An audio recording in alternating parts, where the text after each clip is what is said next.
Hola, buenas tardes, ¿cómo están? Ya son las 4 de la tarde, estamos acá en un nuevo capítulo de Tu Voz Laboral. Recuerden que este programa es gracias a Cáceres y Avendaño. Auspiciado por Cáceres y Avendaño, su estudio jurídico laboral. Exacto, qué buenos abogados Cáceres y Avendaño. Ya, bueno, pueden buscar en redes sociales, Cáceres y Avendaño, ahí nos pueden hacer preguntas. Oye, ¿qué vamos a hablar hoy día? Yo voy a decirlo, porque ya hablaste mucho. Vamos a estar hablando hoy día de los derechos adquiridos. Y a propósito también del feriado largo que se nos viene. No, podría haber sido extra largo, pero solamente largo. Y algunos cambios que han habido en la interpretación que ha hecho la Inspección del Trabajo. Y también vamos a hablar de otro tema que es el perdón de la causal. Exacto. Ahí hay dos temas que son bien interesantes y bueno, ahí nos vamos a ir también metiendo en algunos otros temas para poder siempre ir entregándoles información acerca del derecho laboral, de las nuevas tendencias que hay, de lo que ha dicho la Dirección del Trabajo, los tribunales, etcétera. Ya así que vamos a ir con ese tema hoy día. Hoy día tuvimos un día súper atareado. Venimos Tremendo. saliendo de audiencias ambos. Alegatos. Alegatos. A mí me tocó uno en la Corte Suprema y a la Dani, ¿en qué te tocó a ti? La Corte de Apelaciones de Talca. Así que he estado bien variado. Yo tuve una causa de despido hoy día. Era un trabajador que llevaba 5 años prestando labores para una empresa. Fue despedido por necesidades de la empresa. Hemos hablado ya de este tema acá y me parece que es súper relevante. Acá se le entregó la carta de aviso de término de contrato y fíjate que lo que alega la empresa en este caso es una modernización. Le dijeron, mira, ¿sabes qué? Bonito tu trabajo, pero contraté máquinas para hacer esto. Y sabes que el juicio estuvo bien interesante porque presentaron en el juicio incluso las órdenes de compra de todas esas maquinarias por las cuales cambiaron al trabajador. O sea, la carta estaba bien hecha, acompañaron medios de prueba. Mira, la carta no era una carta tipo, no era una carta de 2 líneas que decía, no, usted se le despide por necesidades de la empresa y punto final. No. Era una carta que igual tenía fundamento y que decía que la modernización era la razón del despido y que se iba a reemplazar a algunos trabajadores por las maquinarias. Claro, y probablemente no decía por qué estaban eligiéndolo a él. Ya, ese era el punto. Ya. Ese era el punto por el cual la sentencia se acogió. Ganamos ese juicio porque el tribunal, en este caso de Constitución, que después conoció la Corte de Apelaciones de Talca, dijo que acá no, en el fondo que en nuestro país no existe una causal en el que el empleador pueda decir, oye, ya no quiero tener a este trabajador, sino que la causal de necesidad de la empresa es una causal objetiva, una causal que tiene que tener un fundamento atrás, más allá de que el empleador diga, ¿sabes qué? Me voy a modernizar. Claro, no tiene que ser por la mera voluntad del empleador, sino que tiene que haber razones externas. O sea, si usted me cae mal o no hace bien su trabajo, no lo voy a despedir por necesidad de la empresa, sino que tiene que hacerse por otros medios. Y de hecho, ¿sabes que hay un fallo en la Suprema que dice, a ver, si bien en la ley no existe una causal en la que uno diga, oye, ¿sabes que ya no quiero contar con este trabajador como porque sí? Está la posibilidad de que el trabajador, o sea, el empleador lo despida por necesidad de la empresa, pero ojo, que asuma las consecuencias. Claro. O sea, si usted quiere despedir por Claro. necesidad de la empresa, páguele un 30% extra Que es sobre la los sanción inservicios. que el Código del Trabajo establece. Cuando hay despido justificado, en este caso sería el 30% por sobre la indemnización por año de servicio. Ya, en definitiva, entonces tendría que haber una carta, tendría que estar justificada, esa justificación tendría que ser real y más encima no tendría que ver con cuestiones que no son objetivas. En definitiva, es súper complicado que un trabajador esté bien despedido. Sí. Es muy difícil, es un estándar que el empleador tiene que probar. Sí.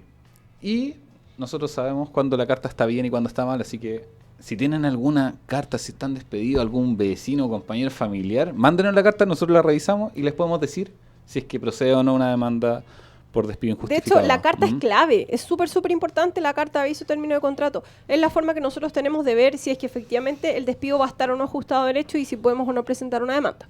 ¿Ya? Pero bueno, relacionado con eso también, y el tema de hoy que tenemos el tema de los derechos adquiridos y el perdón de la causal, hay varias razones por las que un empleador podría despedir a un trabajador, ¿cierto? Sí, la hemos hablado varias veces. Sí. Así es, que están los artículos 159, 160 y 161 del Código del Trabajo. ¿Ya? ¿Y a qué se refiere, Sebastián? Cuéntanos un poquito con el perdón de la causal. Ya, el perdón de la causal se ocupa generalmente para explicar cuando un trabajador ha realizado una conducta reiterada en el tiempo que parece ser no adecuada, pero que el empleador ha tolerado. y a medida que pasa el tiempo, el empleador sigue tolerándola y, en definitiva, el empleador no puede de un día para otro decir, ¿sabes qué? No me gusta que llegue atrasado cuando durante 3 años ha llegado atrasado un trabajador. En ese sentido, ahí los tribunales de justicia han dicho que ha operado el perdón de la causal. O sea, si usted, empleador, quiere despedir a alguien porque ha incumplido el contrato de trabajo, debe hacerlo de forma inmediata y no tolerar la conducta durante un periodo prolongado de tiempo. Eso es más o menos lo que sería el perdón de la causal. Yo tengo una frase en que se resume el perdón de la causal. Pasó la vieja. Pasó la vieja, sí, sí. Pasó la vieja. Ya no te despidieron, en el fondo. Hay alguna conducta por parte de los trabajadores que efectivamente no está ajustado a lo que señala el contrato de trabajo o lo que se acuerda en esta relación laboral, ¿ya? Sin embargo, el empleador, al no hacer nada, al tener una conducta pasiva, al no hacer ningún tipo de acción, al no presentar una carta de amonestación, al no decirle al trabajador, oye, eso que tú estás haciendo no corresponde, se podría llegar a entender que hay un perdón de la causal. Es decir, el empleador perdona lo que está haciendo el trabajador. Sí, y esto pasa tanto a nivel privado como público. De hecho, la semana pasada nos llegó una causa de una funcionaria pública de una municipalidad que llevaba trabajando 15 años y durante los últimos 3 años había empezado a llegar atrasada. Atrasada no por cualquier cosa, sino que porque tenía terapias. Entonces llegaba atrasada, pero esto era comunicado. La cuestión es que pasaron 6 meses desde que comenzaron los atrasos y recién al mes 7º se le notifica que se le inició un sumario. Y ahí precisamente lo que alegamos fue el perdón de la causal. O sea, usted no puede después de 6 meses, empleador, venir a alegar que no le parece la conducta de la funcionaria. Si usted no le parecía, debió haberla atajado, haberle presentado una amonestación claro. Oportunamente para luego desvincularla si es que correspondía. Pero aquí lo que se hizo fue iniciar un sumario cuando ya se había tolerado durante un tiempo más que razonable la conducta que obviamente no se cumple con el estándar de cumplir con el horario. Es que a veces los trabajadores, ellos mismos nos cuentan, nos dicen, oye, no, quizás es que a mí me están buscando. Es como que me están buscando razones para poder despedirme, para poder hacerme la vida imposible, para poder molestarme, para poder, en el fondo, complicarme mi relación laboral. Y ahí los trabajadores, bueno, tienen hartas opciones. Y en el caso que tú mencionas, el caso del sumario administrativo, es súper importante aclarar que es muy importante que los funcionarios que estén sometidos a un sumario administrativo tengan la correcta asesoría. Claro, porque en este caso nuestra clienta había revisado el sumario, le llegaron los cargos y decía, usted llegó durante 36 veces atrasada en un periodo determinado. Y ahí yo le contaba a nuestra clienta, mire, lo obvio es decir, yo llegué atrasada por tal razón. Había una justificación detrás, pero tenía un problema la formulación de cargos, que era que no estaba detallada. Decía efectivamente que se llegó atrasado 36 veces, pero no decía qué días había llegado atrasado, cuántos minutos había llegado atrasado, y si tienen un reloj control debía haberse señalado. Entonces habían varias formas de atacar el sumario y así lo hicimos. En palabras sencillas, para que le contemos un poquito a la gente, los sumarios administrativos se dan en contexto de los funcionarios públicos. Cuando hay un funcionario público que cometió algún tipo de situación, irregularidad, incumplimiento de su contrato. O sea, cuando se le acusa en definitiva de una infracción. Se le acusa de algo, exacto, que puede ser un montón de situaciones. O sea, estaba viendo recién un sumario administrativo de una educadora de párvulos que la acusaron, ¿te acuerdas?, de golpearle la mano a un niño. Claro, sí. Bueno, en definitiva, cualquier situación que se pueda dar en contexto de un funcionario o funcionaria pública en las cuales se le acusa de algo. Se le acusa de, oye, mira, incumpliste tu contrato de trabajo, por ejemplo, le apretaste la mano a un niño o, no sé, trataste mal a un compañero de trabajo. Cualquier situación en general puede dar lugar a que se haga una denuncia y que esta denuncia inicie un sumario administrativo. ¿Y qué derechos tendría en este caso un funcionario? O sea, el primer derecho es a defenderse. El problema de eso es que solamente el estatuto administrativo establece 5 días para poder formular los descargos. Pero ojo, ahí es súper importante contar con la asesoría adecuada porque nosotros podemos en el fondo solicitar ampliación de ese plazo. Sí, de hecho, apenas llegan nuestros clientes con la formulación de cargo, nosotros inmediatamente le mandamos un formato para que se lo envíen al fiscal y que se amplíe a otros 5 días. Pero hay que hacerlo dentro del plazo de los 5 días iniciales. Acá, insisto, la gente no se tiene que confundir. Cuando hablamos de fiscal, el fiscal es una persona, un funcionario, que se designa para que lleve a cabo este proceso de investigación de la acusación que se realiza en contra de un funcionario.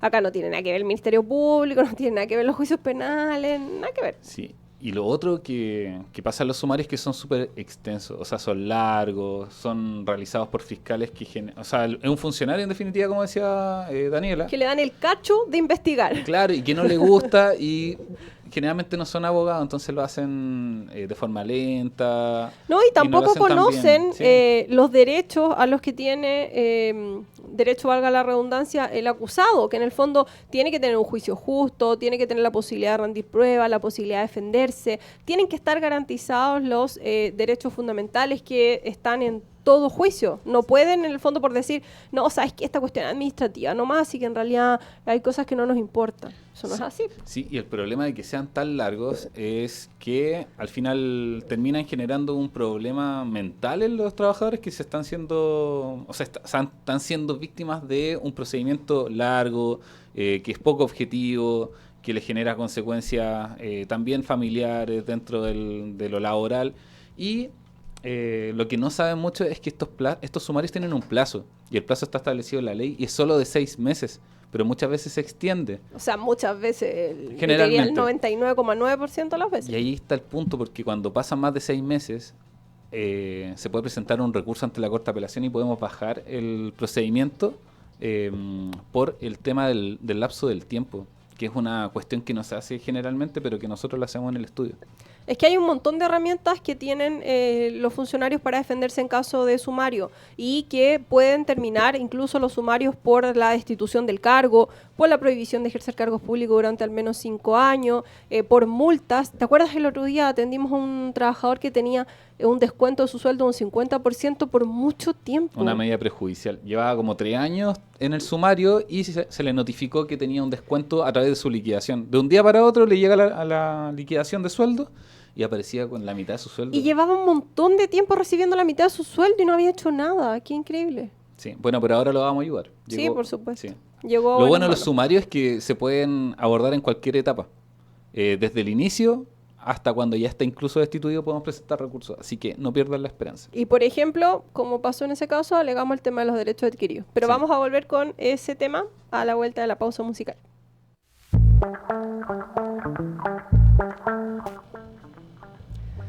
Ya estamos de vuelta en nuestro programa Tu Voz Laboral. Hoy día estamos hablando de hartos temas. Estamos medio dispersos. Estamos hablando de la vida hoy día. Les vamos a contar de nosotros. No. broma. Pero podríamos dedicar un capítulo para hablar de nosotros. Ya, cuenta la historia, ya. ¿Qué historia? De cuando me recogiste bajo el puente, ya. Sí, siempre la cuento. Ya. La Dani antes se dedicaba al derecho de familia. Estamos hablando hace 10 11 años atrás. 11 años, sí. Y trabajaba cerca de la Plaza de Armas. Y no sé si han visto ustedes, como en la calle Monjita. cerca Bueno, de la ahí plaza. hay un puente. Ya, hay 2 edificios que están unidos por un puente. Entonces Sebastián dice que él me recogió de debajo del puente. Claro, porque justo la Dani tenía su oficina debajo del puente. Entonces literalmente fue recogida de ahí. No. Y en esa época yo estaba recién titulado, porque yo soy más joven que Daniela, como todos podrán darse cuenta. Y Como 6 meses. sí, 6 meses, pero Ah, hay ya, una bueno, fecha- ya, mira, ok. casi la mitad de un año.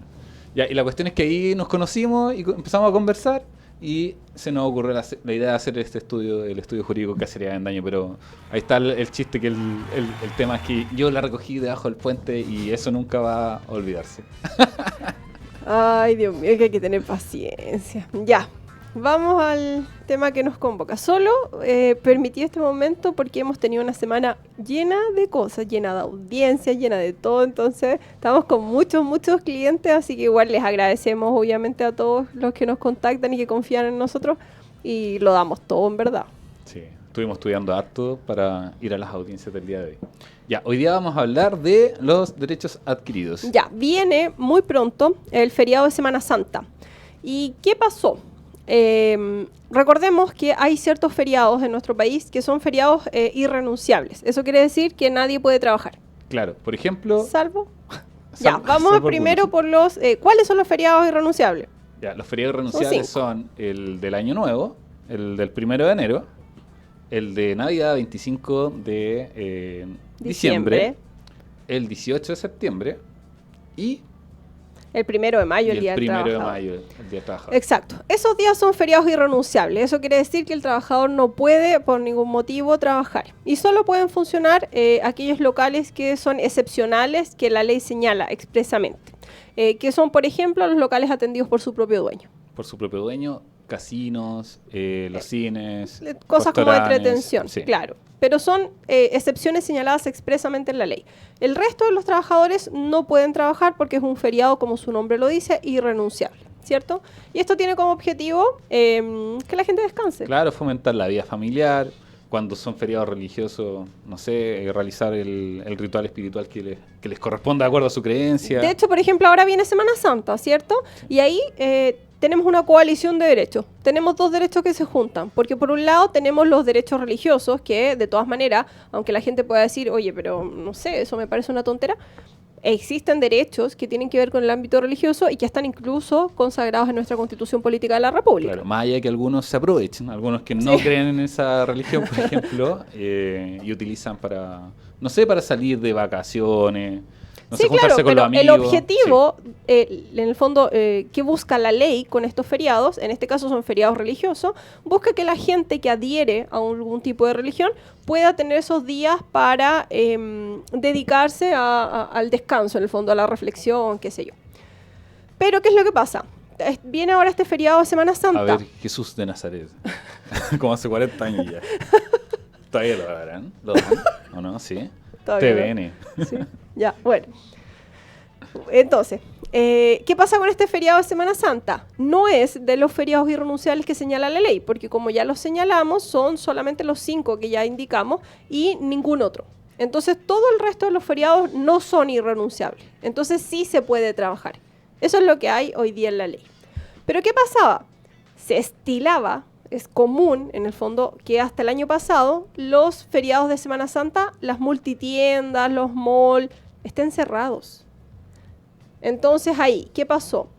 Este año se conversó y dijeron, no, ¿sabes qué? Es una pérdida económica muy grande para el país que los malls estén cerrados en esa fecha. Por tanto, vamos a abrir las tiendas, vamos a abrir los malls. Y los trabajadores dijeron, hey, pero yo nunca he trabajado para esta fecha. Claro, ahí está el tema que hablamos hoy día, que es el del derecho adquirido. O sea, si constantemente durante un periodo prolongado de tiempo usted ha realizado alguna conducta que fue tolerada por el empleador, no hay un plazo determinado, no se ha señalado, pero si se ha hecho de esa forma, usted tiene un derecho adquirido que en definitiva sería como una especie de contrato tácito. Un contrato que no está escrito en papel, pero que ocurre en la práctica, en la realidad, opera el principio de la realidad. Principio de primacía de la realidad, efectivamente. Siempre nos preguntan, ¿y cuál es el plazo para que un derecho sea derecho adquirido? La verdad es que no hay un plazo señalado en la ley, sino que tiene que hacer una acción que sea repetitiva en el tiempo. Y ahí Juanito nos estaba mostrando la noticia, por ejemplo, de un diario que dice que el Viernes Santo, Dirección del Trabajo ve como derecho adquirido de trabajadores el descanso en las tiendas que acostumbraban a no abrir en esta fecha. Entonces, tuvo que salir la Dirección del Trabajo, en base a su rol interpretativo, a decir, oye, a ver, por un lado, tenemos que efectivamente decidieron abrir las tiendas, pero por otro lado, tenemos estos trabajadores que nunca han trabajado y por tanto tienen un derecho adquirido. Claro, entonces el hecho de que no sea un feriado irrenunciable no quita el derecho de los trabajadores a haber tenido un derecho adquirido. Exacto. En definitiva, la Dirección del Trabajo sale a interpretar y decir, mira, esta cuestión se soluciona de esta manera, porque ese es el rol que tiene la Dirección del Trabajo, interpretar. Entonces, ¿cómo tienen que solucionarlo las tiendas esta problemática? Tienen que poner a los trabajadores nuevos, en el fondo, a los que antes no hayan estado prestando funciones, porque si hay alguien, un trabajador antiguo que lleva más de 3 años, por ejemplo, ese trabajador tiene un derecho adquirido y por tanto no tiene que trabajar en Semana Santa. Claro, ahí la Dani dio en el clavo, o sea, ahí le está hasta soplando a los empleadores qué hacer, no, eso no está escrito, y le acaba de dar un consejo gratis. Busquen a los trabajadores más nuevos, los trabajadores nuevos te van a odiar. Pero es que lamentablemente cuando llevan poco tiempo trabajando no pueden alegar un derecho adquirido, claro, porque esa es otra de las características de los derechos adquiridos. El derecho tiene que ser mío, tiene que ser propio. Yo no puedo beneficiarme de un derecho que sea tuyo. Sí. Eso es personalísimo. Pero ¿sabes lo que pueden hacer los empleadores también? Hacer una consulta que es gratuita a través de la página de la Dirección del Trabajo. Igual ya están medio encima, probablemente no contesten. No, pero es que ahora ya la Dirección del Trabajo ya se pronunció respecto a este tema. Claro, pero igual de todas formas tienen esta herramienta de hacer consultas y la Dirección del Trabajo va resolviendo caso a caso de acuerdo a las circunstancias y tienes por lo menos hay una carta bajo la manga si es que tienen alguna duda. Claro, y bueno, hay proyectos de ley que quieren hacer este feriado de Semana Santa irrenunciable, pero por el momento, como ya señalamos, no lo es, ¿ya? Vamos al corte Vamos, y corte comercial. Volvemos con más acerca de este tema. Seguimos conectados al www.radiohoy.cl porque somos el sonido de tu vida.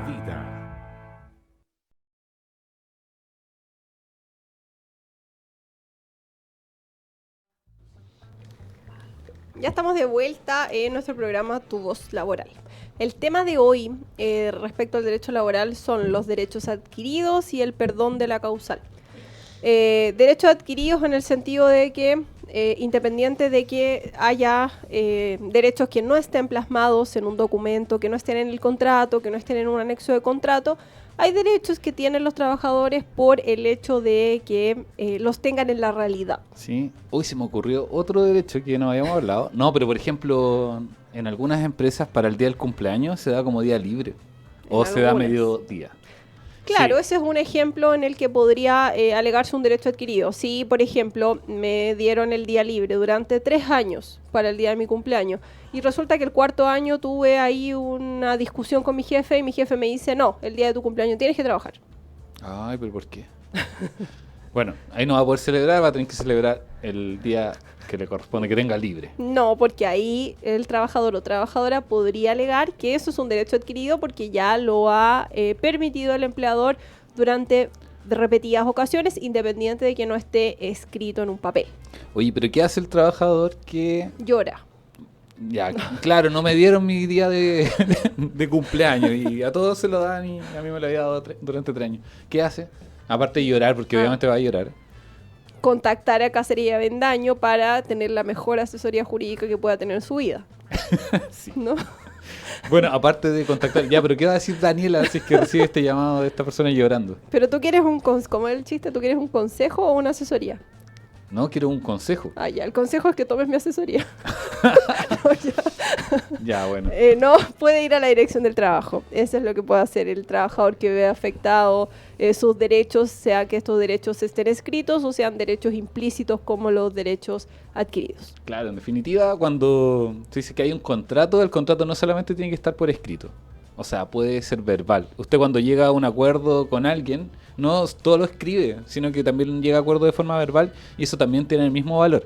El problema es el probatorio, Claro. pero no el valor del acuerdo. O sea, el contrato de trabajo existe independiente de que éste no se encuentre escriturado. Lo mismo pasa con los derechos adquiridos. Son derechos que existen porque en la práctica se llevan a cabo a pesar de no estar escritos en algún contrato, en un anexo o en algún documento, ¿cierto? Claro. Y podría ser, ¿Qué cosa? por ejemplo, si a Juanito, no sé, trabajamos con Juanito, yo todos los ¿Ya? días le traigo un chocolate a Juanito. ¿Ya? Y hay un día que no le llevo el chocolate a Juanito. Y Juanito se enoja y me dice, oye, pero si todos los jueves me traen un chocolate y hoy día no me lo trajiste, ¿se podría considerar como un derecho adquirido? Yo creo que se puede poner triste. Va a llorar y va a tener que llamar a Cacería Vendaño.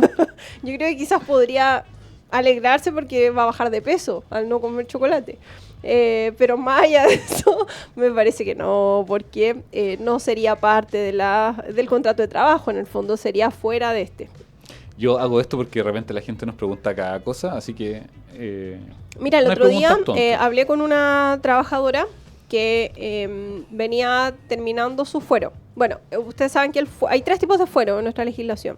Y que el fuero es una especie de protección que tienen los trabajadores que se encuentran en ciertas circunstancias de la vida que les dan cierta protección porque están en situaciones muy especiales, como por ejemplo el fuero sindical, el fuero del comité paritario y el más conocido que es el fuero maternal.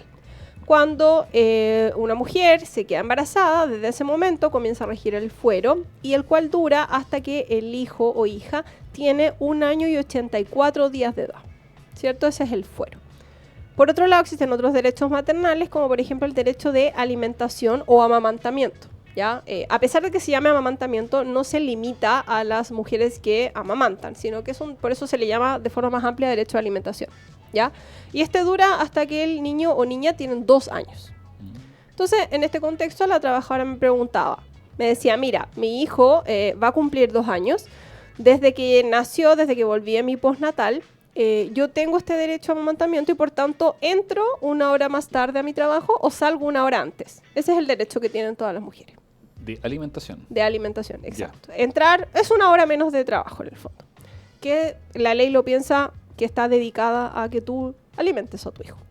¿Y qué pasa cuando ya termina el amamantamiento o la alimentación? Ya, eso más que termine, porque la alimentación no se termina nunca. Igual uno después de los 2 años sigue comiendo. Se sigue alimentando, pero se puede alimentar de forma no tan dependiente de la madre, al final. Ya, pero a lo que voy es que la ley establece ciertos beneficios. Y ese beneficio es que sea 1 hora, ¿cierto? Hasta que el niño o niña tiene 2 años. Entonces esta persona me preguntaba, me decía, ¿sabes qué?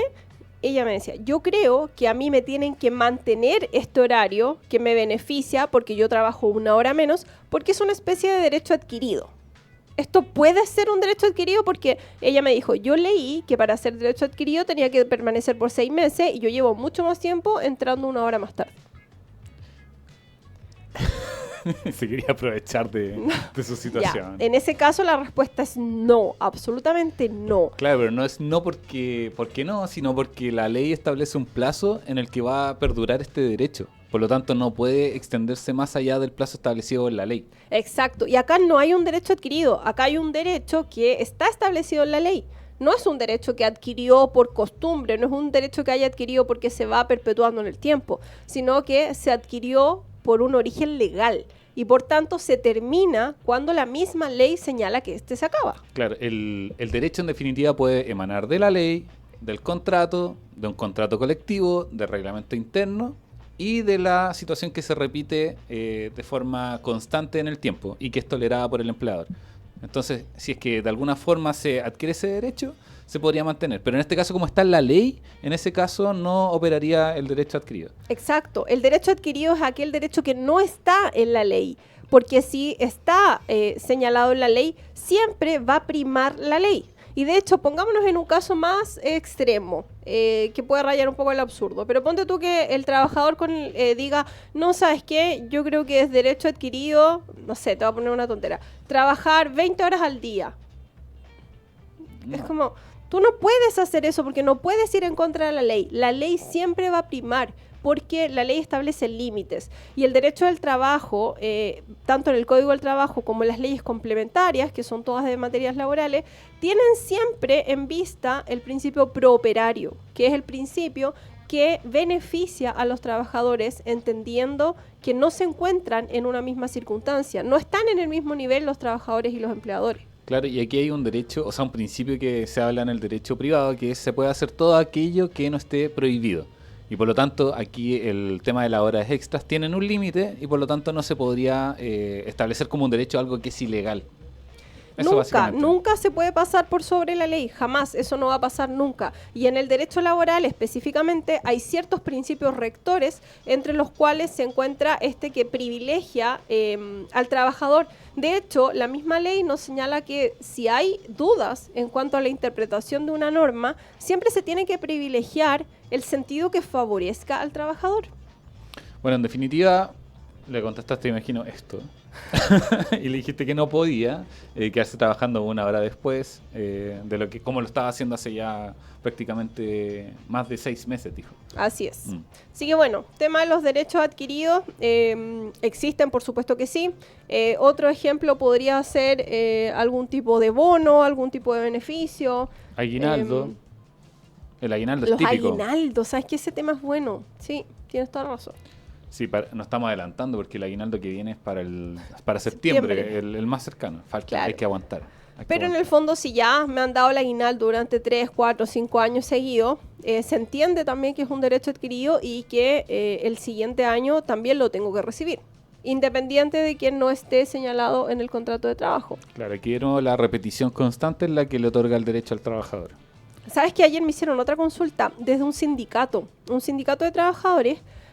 Habían varios que tenían la duda porque pero acá había harta situación irregular. Mira, los trabajadores tenían una especie de convenio en el cual se les pagaba como hora extra 1 hora antes de su entrada a trabajar. ¿Por qué? Ellos trabajan en un proceso de línea continua. Ya es una empresa en la que las máquinas nunca pueden ni deben dejar de funcionar. Producción continua, día y noche. ¿Ya? Es súper desgastante eso para los trabajadores. Están con turnos rotativos Tremendo. probablemente. Exacto. Entonces, ponte tú, el trabajador empezaba sus funciones a las 8 de la mañana, pero se les pedía llegar 1 hora antes para hacer una especie de cambio de turno entre los trabajadores y que pudiera llevarse a cabo esta continuidad del proceso productivo. ¿Ya? Entonces les decía, tu jornada de trabajo, según tu contrato, empieza a las 8, pero tú tienes que llegar a las 7. ¿Ya? Y los trabajadores empezaron a reclamar, oye, pero si yo entro a las 8. Ok, entonces la empresa no encontró nada mejor que decir, ¿sabéis qué? Eso es hora extra. Y le pagaba a todos los trabajadores esa hora como hora extra. ¿Ya? Es súper extraña la situación. Ahora, ¿por qué se las pagaba como hora extra? Porque la jornada ordinaria de trabajo no podía extenderse 1 hora más porque se habría extendido más allá del límite legal. Que son 44. Hoy día son 44 horas. ¿Ya? Claro, antes de la ley estaban cómodos con este sistema, Exacto. pero ahora con el cambio de ley, que ahora son 44 horas este año y que va a ir bajando hasta 40, hasta llegar a 40. Claro, en un par de años. Exacto. Hasta el año pasado eran 45, se bajaron a 44. Estas horas son semanales y es lo que se llama jornada ordinaria. Claro, y quizás el próximo año entonces la empresa va a tener 2 horas extra. Ya, y pero así mira la sucesivamente. situación. Y el Claro. tema de las horas extra es súper complejo porque yo le explicaba a los trabajadores que las horas extras son para atender situaciones excepcionales de la empresa. Las horas extras no están pensadas desde el punto de vista legal para que se haga 1 hora todos los días. Sí. Eso no es así. De hecho, para poder hacer horas extra, los trabajadores tienen que firmar un denominado pacto de horas extras, que es una especie de contrato, pacto, como lo dice su nombre, un anexo contrato por regla general, que tienen que firmar las partes y que tiene que enviarse a la dirección del trabajo y que dura 3 meses. Y que es la forma, en el fondo, que la dirección del trabajo tiene para fiscalizar que estas horas extras sean para atender situaciones excepcionales y no permanentes. ¿Ya? Entonces acá, a lo que voy, los trabajadores me preguntaban, porque uno de los trabajadores había demandado este tema, y ahí la empresa se molestó y dijo, ya, ¿sabes qué? No lo hago más. Y la pregunta que me hacía el trabajador, ¿este pago de estas horas extras puede ser considerado un derecho adquirido? Y ahí volvemos de nuevo a lo que estábamos hablando. Igual Exacto. sería importante que esta consulta podría ser elevada a la dirección del trabajo para que la responda, pero en principio sería no sería un derecho adquirido porque estaría fuera de la ley. Y me decía, pero es que me lo han pagado durante muchos años. Sí, yo lo entiendo. Sí podría a lo mejor considerarse un derecho adquirido, pero más allá de que sea propiamente tal un derecho adquirido, acá lo que tu empleador está incumpliendo es la jornada. Y esto les va a ocasionar sí o sí una multa a la dirección del trabajo. O sea, no tengo ninguna duda de eso. Sí. Porque están escondiendo las horas extras en base a esta hora adicional que los están haciendo trabajar. Se produce una situación curiosa porque el empleador quiere que trabajen más, los trabajadores quieren trabajar más. ¿Sí? Y la inspección del trabajo le dice, no pueden. Y de hecho, a los trabajadores les encantaba esta hora extra porque se la pagaban como hora extra, que se paga mucho más cara que la hora normal. Entonces, Y ahí está el límite de que solamente se puede hacer aquello que está permitido por la ley. exacto. Bueno, interesante tema. Vamos a ir a un corte porque Juanito ya nos está presionando. Vamos y volvemos. Ya, estamos de vuelta. Recuerden enviarnos sus consultas. Vamos a poner ahora ahí el número. Nos han llegado varias, pero por el tiempo vamos a solamente contestar una. Más 569-63550152. Ese es el WhatsApp de la radio. Igual si no lo contestan, nos escriben a Cáceres y Avendaño porque a veces Juanito no contesta. No. Igual manden los mensajes y los respondemos el próximo jueves. ¿Ya? Sí, Porque no hay problema. sí. O si tienen dudas urgentes, como les digo, escríbanos a nuestras redes sociales de Cáceres y Avendaño y ahí les vamos a estar contestando. Y si es necesario, les agendamos una consulta con nosotros que puede ser online o presencial. Sí, pueden ir a la oficina y los atendemos. Sí, si quieren conocernos, podemos ahí Sí. conocernos. Ya, Juanito, ¿qué pregunta llegó? Bueno, Pedro nos está consultando y cuenta acá de que él trabajaba en un local de comida rápida y que hacía puro turnos de cierre. Y ante eso, él le tocaba les daban un bono de cierre y de un día para otro no le dejaron de pagar esos turnos. Eso es el caso que tiene Pedro. Entonces, si es un derecho no adquirido Claro. el hecho de recibir constantemente un bono por cierre. Yo creo que tiene que ver también con las funciones que esté realizando, porque si dejó de hacer el cierre, que es en el fondo el fundamento atrás del bono, por ejemplo, no sé, estoy inventando, le cambiaron el turno y en vez de hacer el cierre ahora trabaja en las mañanas, habría un fundamento atrás para que ya no le den ese bono. Entonces, no sería un derecho adquirido. En cambio... Pero sí podría ser un derecho adquirido el que siempre tenga el turno de tarde o de noche. Exacto. Eso sí sería como un fundamento para considerar que tenía un derecho adquirido. Si sigue realizando en el fondo las mismas funciones, si sigue cerrando el local, si sigue en el fondo haciendo esas funciones que justificaron el inicio de ese bono de cierre, por supuesto que sería un derecho adquirido. Sí, y en definitiva el artículo 12 del Código del Trabajo establece que cualquier cambio que pueda perjudicar al trabajador puede ser reclamado por el trabajador dentro de 30 días. Y en ese caso la inspección del trabajo va a revisar si es que se produce un perjuicio que es o no legal, y en ese caso podría pedirle al empleador que vuelva a su estado anterior. Bueno, Esto es lo que se conoce como jus variandi, en el fondo que algo cambia. como latín. Jus variandi. Que algo cambia. Si es que hay un cambio de funciones, un cambio de horario, un Bonito. cambio en el lugar de trabajo. Yo estoy hablando seriamente porque... Que Juanito se quedó pegado. Ah, ya, gracias. Como les iba diciendo, el artículo 12 del Código del Trabajo señala el jus variandi, que es en el caso de que un trabajador se le quiera modificar de manera unilateral, ojo, unilateral, el contrato en el sentido de modificarle las funciones o modificar el lugar de trabajo, y si que genera perjuicios para el trabajador, en este caso el trabajador tiene el plazo de 30 días para reclamar, ¿cierto? Sí, el típico caso es el de la trabajador o trabajadora que lo cambian de lugar de trabajo, está en una tienda ganando buenas comisiones y de repente lo cambian a otra que queda mucho más lejos y que tiene menos clientes, y ahí se produce un perjuicio claro. O que le queda más lejos de su casa. Por y ejemplo, se si generan traslados la más trabajadora prolongados. vive en Maipú y resulta que trabajaba en la misma comuna de Maipú y de un día para otro el empleado le dice, ¿sabes qué? Hoy día vas a trabajar en, no sé, en Lo Barnechea. Y eso significa al menos 1 hora y media de traslado. Eso claramente genera un perjuicio para él o la trabajadora. Sí, se puede hacer eso. Y ahí también podría dar derecho a otro tema que es el autodespido. ¿Por qué, Sebastián? Cuéntanos. ¿No? Porque ahí se produce un perjuicio, se produce un incumplimiento contractual y el trabajador, teniendo ciertos derechos que se ven frustrados por parte del empleador, podría alegar el término de la relación laboral por incumplimiento grave del contrato de trabajo.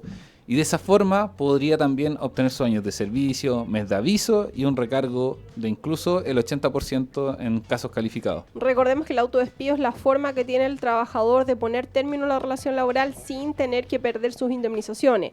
La lógica que hay detrás del autodespido es que el trabajador no quiere dejar de trabajar. Hey, yo no me quiero ir de este trabajo. Sin embargo, lo tengo que hacer porque tú, empleador, estás incumpliendo de manera grave alguna de tus obligaciones. Claro, y hace insostenible el continuar con la relación laboral. Por ejemplo, en el caso que proponía Dani, claro, de Maipú a ¿dónde dijiste que iba a trabajar? A Lo Barnechea. A Lo Barnechea. Imagínense, deben haber a lo menos unas 2 horas de traslado solamente de ida. De vuelta tenemos 4. Claramente se altera la calidad de vida, no solamente de la persona, sino que también de la familia. Entonces los derechos adquiridos sí podrían dar lugar al autodespido. Sí, es un tema bastante amplio y que da para muchos temas que están relacionados. Los autodespidos, como ya les hemos dicho en otras oportunidades, no son sencillos. O sea, no hay que tomarse a la ligera los autodespidos. El autodespido implica que el trabajador o trabajadora tiene que enviar una carta de autodespido tanto al empleador como a la dirección del trabajo. Tiene que cumplir con ciertas formalidades que están señaladas en nuestro Código del Trabajo. Y el envío de esta carta tiene que hacerse dentro de los plazos que señala la ley, que es por regla general 3 días. Y la clave de los autodespidos para poder ganarlos es que la carta tiene que estar bien fundamentada. Y que la haga un abogado de Cáceres y Avendaño, Eso. porque son expertos en materia laboral. Sí, lo importante es no tomar a la ligera los autodespidos, no hacerlos así como, no, mira, yo en vez de renunciar me voy a autodespedir como por si acaso. El autodespido es un proceso, es un procedimiento súper relevante que tiene que hacerse mediante redacción de la carta, tiene que enviarse, después tiene que presentarse una demanda para el cual hay un plazo de 60 días. Sí, así que lo mejor es estar asesorado y así no comete errores que cuestan caro. Así es. Bueno, con esto llegamos ya al término de nuestro programa de hoy. Esperamos que hayan podido aprender acerca de los derechos adquiridos, del perdón de la causal y de todos estos temas que estuvimos viendo también entre medio. Nos vemos el próximo jueves a la misma hora en Radio Hoy. Chao, que estén bien. Tu voz laboral está aquí para ti. El jueves con expertos que te harán